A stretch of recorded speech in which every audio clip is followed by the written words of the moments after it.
My military assistant, Admiral Ed Giambastiani, came in and said a plane has hit the World Trade Center. It was assumed to be an accident.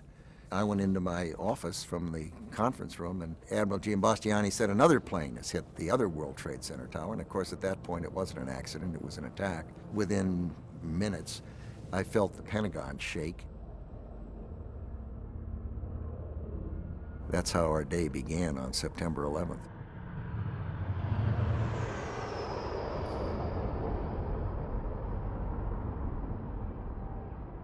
They had hit the center of economic power in New York, and they then had hit the center of military power at the Pentagon. You need to find out what had happened. What was it?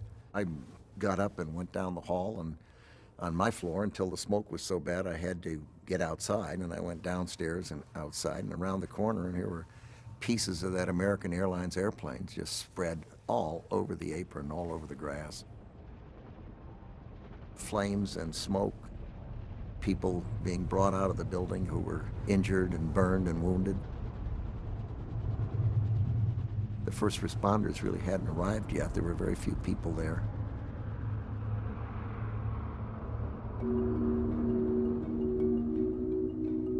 How do you think that they got away with 9/11? It seems amazing in retrospect. Everything seems amazing in retrospect. Pearl Harbor seems amazing in retrospect. It's a failure of imagination.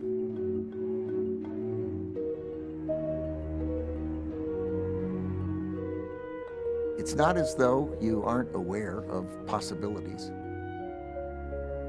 but you tend to favor some possibilities more than others. And it's enormously important to have priorities. What are you going to worry about? What is it you want to do? What are you going to be prepared for? And you have to pick and choose. Well, to the extent you pick and choose and you're wrong, the penalty can be enormous. Let me put up this next memo. You want me to read this? Yes, please. All generalizations are false, including this one. There it is. Rumsfeld survived Watergate with reputation intact. Possible vice presidential running mate with President Ford.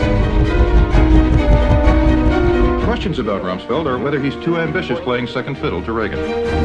The credit belongs to people who are carped at and criticized and said, oh my goodness, you're warmongers. And we need to understand how we got to where we are. Who do we want to provide leadership in the world? Somebody else? When Shakespeare wrote history, the motivating force was character defects, jealousies, etc., etc., etc. Maybe Shakespeare got it wrong. Maybe he had it right. Governor Reagan decided to have George Bush to be vice president. It seems to me that if that decision had gone a slightly different way, you would have been future president of the United States. That's possible.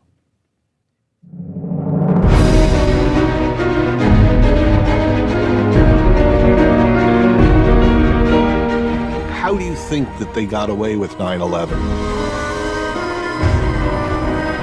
It seems amazing in retrospect. Everything seems amazing in retrospect.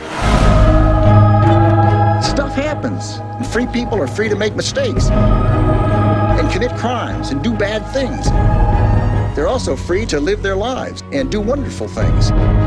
You have to pick and choose. Well, to the extent you pick and choose and you're wrong, the penalty can be enormous.